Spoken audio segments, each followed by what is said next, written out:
pasado 11 de agosto, la Suprema Corte de Justicia ratificó la constitucionalidad de la nueva Ley de Movilidad de la Ciudad de México. Quizás el artículo más controvertido era el 212. Este artículo establece que aquellos que quieran organizar una manifestación en la Ciudad de México deben avisar con 48 horas de anticipación, como se hace en ciudades del mundo como Nueva York. La Suprema Corte determinó que esta obligación de avisar no contraviene el espíritu de la libertad de protesta o de manifestación. Sin embargo, añadió un comentario en el sentido de que, aunque los manifestantes no avisen que van a realizar la marcha, de todas formas esta no se puede dispersar. Esto significa, por supuesto, que la obligación de avisar se convierte en un simple trámite burocrático al que nadie tiene por qué hacerle caso.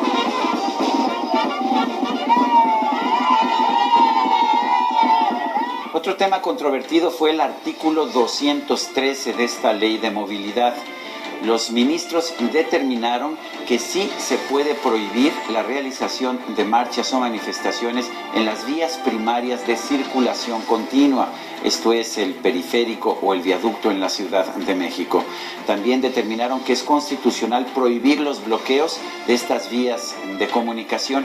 Sin embargo, por implicación, quedó claro que sí se pueden realizar marchas y sí se pueden bloquear vías primarias que no sean de circulación continua. Esto quiere decir que seguiremos viendo bloqueos en Paseo de la Reforma, en Avenida Insurgentes o en las demás vías de comunicación de la Ciudad de México.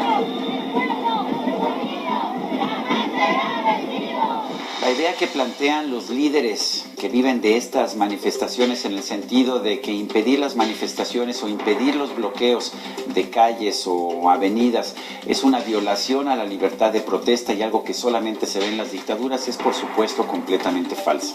En las ciudades de Estados Unidos, por ejemplo, sí se pueden realizar protestas, pero no sobre la vía pública, solamente sobre la acera y siempre y cuando no se impida el paso de los peatones. Para realizar una manifestación sobre la vía pública, sobre el arroyo, hay que pedir autorización como lo establece la Ley de Movilidad de la Ciudad de México.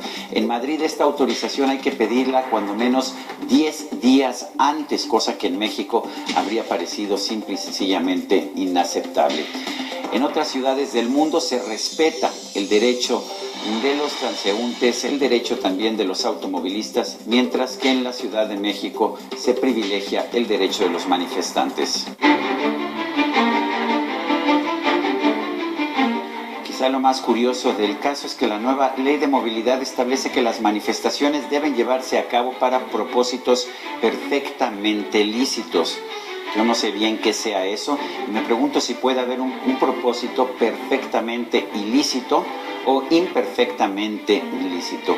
El hecho está en que esto pondría a las autoridades a tener que decidir cuáles son las manifestaciones perfectamente lícitas y cuáles no son perfectamente lícitas.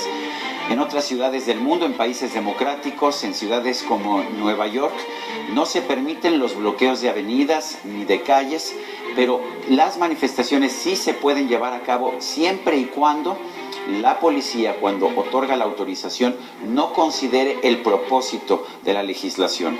Lo que se considera absolutamente inaceptable es que los policías decidan que ciertas manifestaciones sí son correctas y otras no son correctas. En México estamos teniendo un sistema realmente muy complejo. Por una parte se dice que la autoridad puede decidir qué manifestación es lícita y por otra parte se permite a cualquiera cerrar vías de comunicación.